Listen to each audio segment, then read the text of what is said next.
when I sit down with my clients, especially the ones who take long-term coaching, we go through a list of questions to find out where they were, where they are right now, and where they would go if they continue this pace. So obviously, it's kind of a self-reflecting exercise. It's kind of being aware what you're doing and whether you're doing it right or wrong, because sometimes you can just get lost. So I prepared kind of 10 questions that you can ask yourself to figure out from where you started to where you are. Has there been progress, or are you just going with the flow, or you have just no idea what you're doing? Okay. So 10 questions, go through these 10 and let me know what you think in the comments below. So these are the 10 self-reflective questions you need to ask yourself to know whether this year has been productive or not. The first one is, what were your goals for the year? Like, did you have any goals, or you didn't have any goals? And if you had goals, let's say, yeah, I want to XYZ, I want to lose some weight, or I want to get a better job, or I want to get a salary. Now, were they measurable, specific, and time bound? Don't just have a goal like, lose some weight. Lose some weight means you can lose 1 kilo in the whole year and say that's progress. Or you could say that I want to lift 100 kilos for, 10 repetitions and increase it to 135 kilos for 12 repetitions. So something like that. It has to be measurable, specific, and time bound. Even with regards to getting a job. Okay, was it company specific? Was it salary specific? Was it responsibility specific? So the first one is the goal for the year. And you can have multiple goals in many areas, but don't have too many goals. Okay, the first one. The second one is, how much of that goal did you actually achieve? So you know the progress. Now, if in case I wanted to lose, I told you, and I made that goal to lose 4 kilos in 4 months. Instead of 4 kilos, to my surprise, I ended up losing 15 kilos. All right. So how much did I achieve of that goal? I think I achieved like 4,000% or whatever percent. So if in case, let's say I wanted to lose 10 kilos and I achieved only 8. So here I can measure how much of the goal did I achieve and how much more I need to achieve. So first one is, what is your goal for the year? Second one is, how much of the goal did you achieve? Number 3 is, what was the last time that you upgraded yourself? We have smartphones. We upgrade the smartphone from, let's say, iPhone 13 to iPhone 14. Software, we keep updating with new software. Now, we do all these upgrades with technology and even our car, even the house, the clothes. But do you upgrade what is up here? Do you upgrade what is up here? Do you upgrade your skills? Do you upgrade maybe even emotionally or mentally? Do you upgrade yourself? And if you say yes, how exactly have you upgraded yourself? So have you taken on a new coach, a new mentor? Have you taken on a new training program? Have you taken up studying something new? Have you taken up, let's say, a new journey towards trying something new? So you need to literally be specific in this area and try to find out a measurable way to know what is your progress. And the questions that I ask is, when did you last upgrade yourself? What did you do? How did you do it? Okay. And most importantly is, can you measure this, or can you at least see it? Like in my case, losing weight, I could not only measure it in terms of the weighing scale, I could physically see it. Okay. Point number 4. What are the things you did differently this year, or what are the different things you did this year? Let's say, for example, me. Before, I was eating at all times of the day. After I wake up in the morning, eat. It would not stop. Every 2 hours, 3 hours, snack, everything else. So what did I do differently now at the year end? Like right now, it's at 5:49 in the evening. From the time I woke up in the morning, I've not eaten anything. Even if I feel hungry, even if I'm starving, no.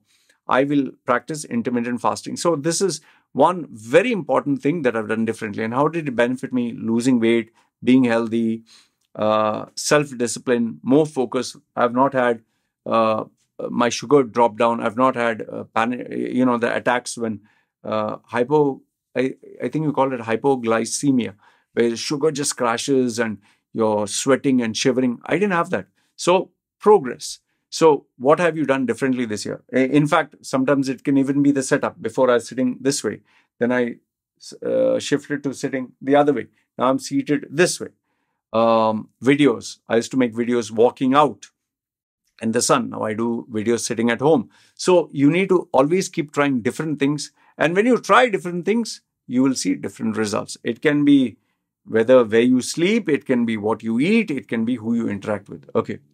Number 5, who or what are the new contacts, connections, and networks that you have made and nourished this year? Remember this much, we live in a socially networked world. And it's who you know that matters, not what you know. What you know, let's say, I know engineering. Okay, that'll help me in a certain way. But who I know decision makers, I know the people in these different companies, I know recruiters, that'll help you progress and open up new opportunities. Now, over here, all I want to tell you is adding up people on Facebook and LinkedIn just randomly it's not a numbers game. It is the quality, not the quantity. So let's say, for instance, I made one contact per month, which is more or less a healthy number. After you made that one contact, you need to spend time with that one contact, getting to know the contact, nurturing the contact, building a relationship, trust, and eventually offering value where the person will like you. And then you got one new contact. Do the same for 12 months, and then you have 12 new contacts. That is much better than just simply adding, let's say, 100 people on Facebook every month. That doesn't help. Okay. So quality contacts, connections, and networks. Point number 6. What is that new habit that you have adopted this year? For me, some of the new habits I adopted, one was intermittent fasting, one was meditation. I tried sitting on the chair, then I tried the one sleeping. Another one was I bought a treadmill, made walking a new habit, which I didn't have before. Before, if you see my videos, I'll say, why go to the gym? Now I've started going to the gym. I don't do heavy weights. I do very light. Now, even though I only train 15, 20 minutes with very lightweight, I'm just doing movement so that my joints can get a stretch and, lubricate the joints. So I've adopted a few new habits this year. Even fast food, I'm cutting down, sugars, sweets, reading, which I didn't do for quite some time. Because I said I'll focus on business. Now I've started reading also, listening to podcasts, listening to educational stuff related to my work. So these are the new habits I adopted this year. What about you? Then point number 7. What are the drawbacks you eliminated this year? Like I told you, in my case, sugar, addiction to food. Then another one was I used to have this habit where WhatsApp, I used to answer all the WhatsApp and emails, all of them. And when I get up in the morning, just look at my phone. And now I've stopped that. Now only I leave the WhatsApp as it, even if there are like 2,000, 3,000 messages. If there is someone that is worth it, then I'll answer that. Or if it is worth reading or clearing. Otherwise, I just let it be as it is, and that kind of saved me, you'll not believe, half an hour to 1 hour of my time in the morning. Before I used to sit and just focus 1 full hour in the morning. Just imagine that. So that was a drawback I eliminated. Then I told you sugar and all that. Another one was I cut down on my habit of spending like crazy. Now when I want to spend, I'll wait for at least a month. And then after a month, see, do I still feel the same way to buy? Because I realized I made plenty of mistakes buying a lot of unwanted stuff. And this year I got rid of all of them. Ended up losing 90% of its value because once it's secondhand, nobody buys it. Okay. So what are the drawbacks you eliminated this year? And they can even be the negative habits or negative people or toxic individuals. Number 8 is, how are you adding value? This year for me, one is the customary year-end offer that I give people at a, discounted price. The other one is I've increased the number of videos that offer, real life advice. Even though these videos don't go viral or they don't, benefit me too much. But the few people it does benefit, I've been making these videos. And I've been offering even people that I feel are really genuine. I've been giving them extra bonuses, which I was not doing before. So that is how I'm adding value. And I created these WhatsApp groups where like-minded people are allowed. Before, I had kept it very strict. So here I am adding a little bit of value, and with my regular clients, which normally I was not doing, I give them a little bit extra. Okay, so I'm adding value to select few people, which also kind of benefits me as well. So you can do the same. Number 9 is, how much more visible are you to your target audience? Remember this much, like Facebook marketing, or Facebook putting ads, or YouTube or Google putting ads, the more you're visible in front of your target audience, the more it benefits you. You make revenue, new opportunities come your way, and it'll help you in your future. So you should do it both online and offline. In my case, offline is not possible because I don't physically meet people. So it's predominantly online. So online, I make sure I give great content and I engage and interact with people. In your case, if you are going to work or you're meeting people physically, you will have to make a conscious decision to choose quality areas or quality places where you meet. Now, going to a nightclub, you might meet 10, 20 people, but they're all drunkards and they're idiots. Rather, if you go to a seminar, a conference, or go to an educational program, there you meet like-minded people where you can nurture a relationship. And yes, you must make sure, like how the strategies I've given, have your own personal business card, have your own personal statement, have your own personal opener, take them out for coffee or tea or whatever, give them the benefit, and then they will add value to you. And last, if not the least, which is the most important, which I always tell you, is how much more money did you make than last month, last week, last month, or last year? If you are making more money this year, then you're on the road to success, because more money means you're adding more value. That is why you're being paid more.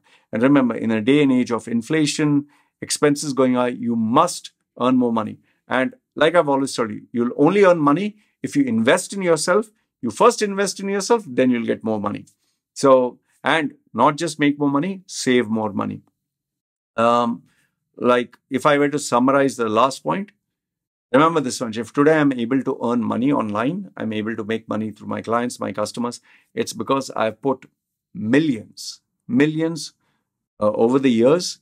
And especially in the last 10 years, I spent, even though I didn't have money for food, I would borrow money and invest in myself. And yes, there were coaches who took me for a ride. There were programs that are absolutely a waste of money. I even spent up to $20,000, $30,000 and realized it's a total waste. But that's trial and error, because in today's day and age of social media and internet, people can bluff and over-promise you the sun, moon, and stars.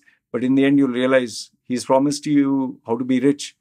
The money that you paid him is only making him rich, not you. Same thing happened with cryptocurrencies and everything else. So don't fall for too good to be true stuff. Remember, it's a grind. So if you invest in yourself, whatever money you were making, if it is 10, this year you'll make, say, 11 per month or 11 per week. And you have to keep focusing on making 12, 13, 14, whatever. And yes, very important, save. So these are the 10 self-reflective questions that you need to ask yourself to know whether this year has been productive or not. Good, bad, ugly. Let me know your thoughts in the comments below. This is me signing off. You guys take care.